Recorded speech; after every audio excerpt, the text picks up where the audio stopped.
Sa bawat patak ng luha, sa aking kahinaan, sa bawat lubog at panalangin, di mo ako iniwan. Jesus, ika'y nariyan, itataas ang aking mga kamay sa Diyos na mahabagi, sa atin na tunay. O ang Nasa Bulaklak. Tingin dito. ko And exit doon. ay Sorry, yan dito. basa. Nagpapakumbaba sa iyong presensya, maghari ka.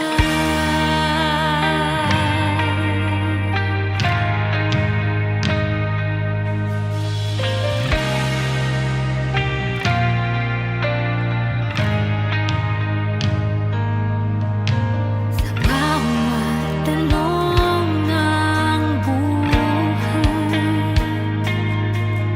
suliranin, di maintindihan,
May pusong basa, nagpapakumbaba sa iyong presensya, maghari ka.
Yan, kumama na. Hmm.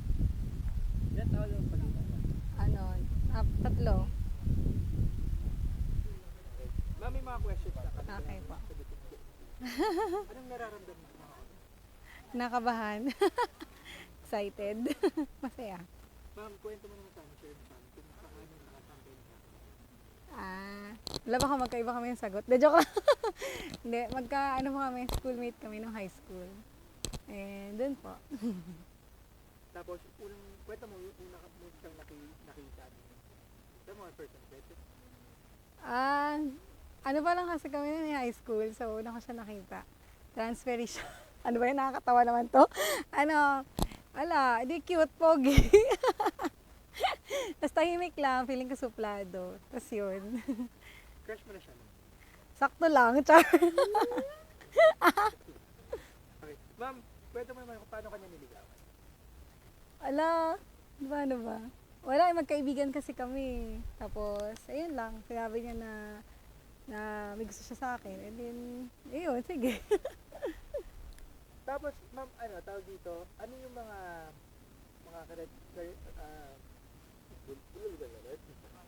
nagustuhan mo sa kanya? Mabait siya, tsaka ma-effort. Yung mga bagay na hindi mo akalain na gagawin sa'yo ng isang tao, gagawin niya talaga. Kung i-describe mo siya as partner, paano ito dito? Partner,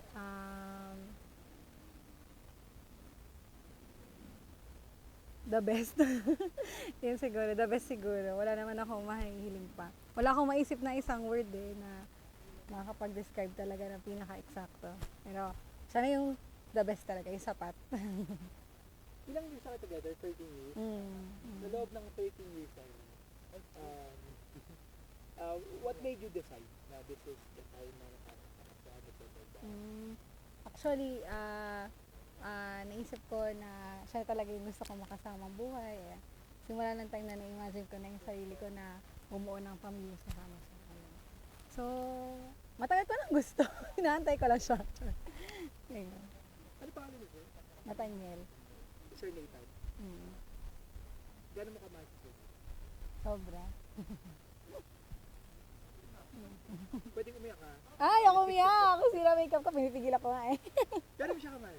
Gano'n mo siya kamahal? Sobra, sobra. Bakit siya yung napili? Hindi ko alam yung sagot sa bakit siya yung napili. Pero, wala naman akong choice. De joke lang. De joke lang, hindi. Ano ba, hindi kasi, wala talaga akong ibang iniisip na ibang tao, kundi siya lang. Uy, grabe ka. Kinuha yung bag mo.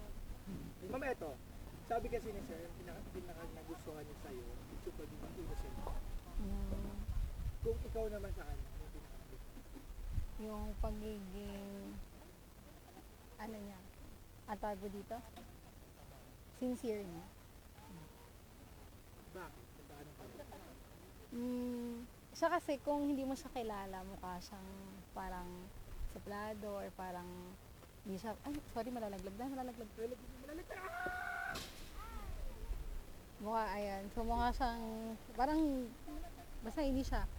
Tapos pag nakilala mo na siya, doon mo makita na napakabait pala ng tao na to. Tapos, napaka, maparamdam niya talaga sa'yo, no? Mahal ka niya, special ka. Hindi, ayoko nga umiyak. Pinapaiyak mo ako kanina mo eh. Ma'am, kung may mga gusto kang ipangako sa'yo, from this day forward, Papangako ko, madami. Sige. Nasasamahan ko siya habang buhay, kahit ano pang pagdaan. Yan. Ano ba yan? ano pa ma'am? Wala pa nga ano. Ayun, sa hirap at saya. Love you. Ma'am, eto lang. Ano tawagan ni Beb? Kung may message ka sa kanya, umpisa mo sa tawagan ni Beb. Tapos tapusin mo sa I love you. And, Beb, thank you. And eto na. Yung pinag-pray natin. Naiyak ako. Pwede po tissue. Joke lang. sabi na.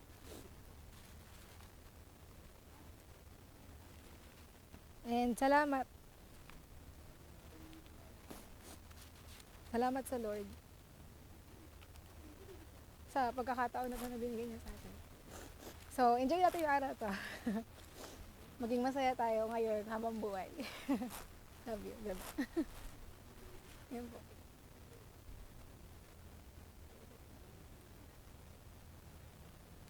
Wala, sa ng makeup ko. Okay na po. Mato.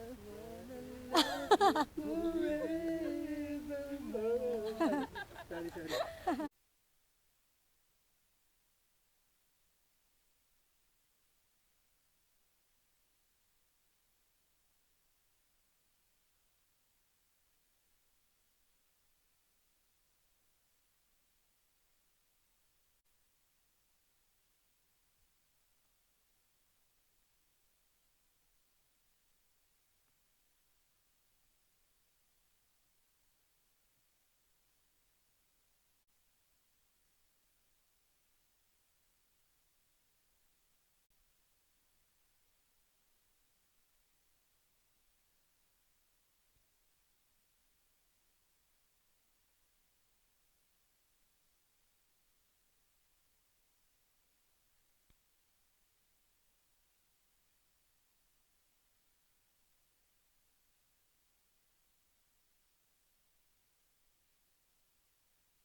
hinder this ceremony. If there is none, let them be silent. At this time, let me request Pastor Sam Barbo to lead us in an opening prayer.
Sir, may mga ilang questions lang kami, sir.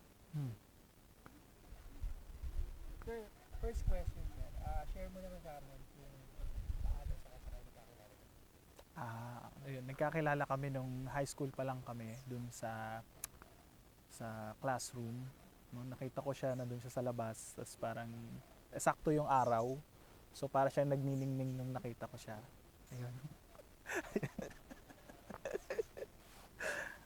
Sir, ano yung first impression mo nung nakita mo? First impression ko nung nakita ko siya, ano siya jolly siya para siyang yung madaldal naman na may sense. So masaya kasama, ganun. So yun, nung nakausap ko siya, hindi naman ako nagkamali. So totoo naman. Ayun. Sir, pagkatapos na, sir, right after mo, paano na nagsimula yung pagliligaw mo? Yung mga the moves mo ba? Wala talagang nangyaring ligawan Pero ayun, nung mga una, nagpapanggap ako na hindi ko nakukuha yung kasi sa kabilang kabilang section siya. So pagka may mga lessons kunwari hindi ko nakuha, tapos magpapaturo ako sa kanya. Yun na yung parang doon na para makuha ko yung loob niya. At the same time, maramdaman niya na parang alam mo yun, na ano pa siya, yung parang kailangan ko siya. Yun, ganun. Para walang masyadong panliligaw na maganap. Ayan. Pero naalala mo pa yung kung exact date nung kailangan na sila? Exact date. Alam ko February 22 yun Hindi ko sure kung 2009 Pero alam ko matagal na kasi po kami dito sa relasyon na to. So yun. Kaya dapat Feb 22 yata. Apo, Feb 20 na move lang. Pero yun. Sir, kung i-describe mo siya as partner, paano mo siya i-describe? As partner, siguro ma-describe ko sa kanya siya siguro yung soulmate ko, no? Yun na lang ang one word na masasabi ko sa kanya. Kasi pag nandyan siya, parang kompleto ko parang nandun. Medyo nagiging corny na. Sige. Nagiging cheesy na. Oh, sige, sir. Sir, ano yung pinaka-gusto ng ugali ko? Ano siya, inosente siya in a way na yung hindi ko ma-describe Yung puso niya, inosente siya Minsan nga, parang napagsasabihan ko na siya kasi prone kasi sa abuso yung ganong klase ng ugali. So yun yung gusto ko sa kanya, inosente. Tapos kalmado siya in a way na basta pag nakasama niya siya malalaman niya. Ayun. Sir, share mo naman din sa atin. Gaano mo kamahal siya? Mahirap yung tanong na yun Mahirap. Siguro na lang. Siguro kung bibigyan ako ng isa pang buhay, siya pa rin yung pipiliin ko. Ganun. Hindi ko ma-describe kung gaano ko pa siya kamahal Ganun. Bakit siya? Bakit nga ba siya? Ito na eh, mahal ko siya eh. Kaya siya na yung, nandyan. No? Hindi ko ma-describe talaga eh. Kaya yung nararamdaman ko ngayon. Masaya ako kasi matagal na namin tong pinlano. So, biglaan siya, yung ganito, biglaan siya. Pero doon din naman kasi pupunta. Bakit siya? Siya na talaga eh. Di ba? Hashtag, siya na talaga. Yun. So, ilang years na kayo together? 13 years. 13 years. 13 years. Since Since high school. Since high school. Sir, sa tinagal-tagal ng panahon, 13 years of being together as partner, what made you decide na ito na yung tamang oras na mag-settle down na Kasi yung age hinahabol na namin yung age, parang alam mo yun, parang palabas na kami sa kalendaryo, malapit na doon. Yun. So, kailangan na rin mag-establish ng family. Tsaka masyado nang matagal yung boyfriend-girlfriend stage. So, doon din naman pupunta. So, umpisahan na. Ganun. Siguro 5 years from now, 3 to 5 years from now, ano yung nakikita mo na Nakikita ko siguro kung kakaloobin ng Panginoon. Siguro may anak na siguro kami. Pero isa pa lang. Ayoko nang masyadong marami. Kita nyo naman, ang gulo namin doon. So, yun. Ayun. At saka enjoy lang muna yung first 1 to 2 years namin. So, yun. Sir, kung may mga promises natin this week, Gagawin ko yung best ko. Hindi ko naman maipapromise sa kanya na magiging perfect tong family na to kasi wala rin naman akong guidance kung paano. Pero with the help naman ng mga ninong-ninang sa kasal, alam ko kaya yan. Kaya yan. Naniniwala ako. Promise ko sa kanya, magiging faithful ako sa kanya from this day on. Ayun. Ayun. Ayun. Tapos may tawa sa dulo. May tawa sa dulo. Ito na sir, ito final message mo na sa kanya. May tawagan ba kayo ni ma'am? Beb. Okay, sir. Simulan mo sa tawagan niya. And then, tapusin mo sa I love you. Ready for 3, 2. Beb, ito na yon. Ito na yung time na papakasal na tayo. Ayoko. Hindi, joke lang. Walang ganun. Sana happy ka. Alam ko magiging happy ako. So sana happy ka din. Sana mutual yung feelings.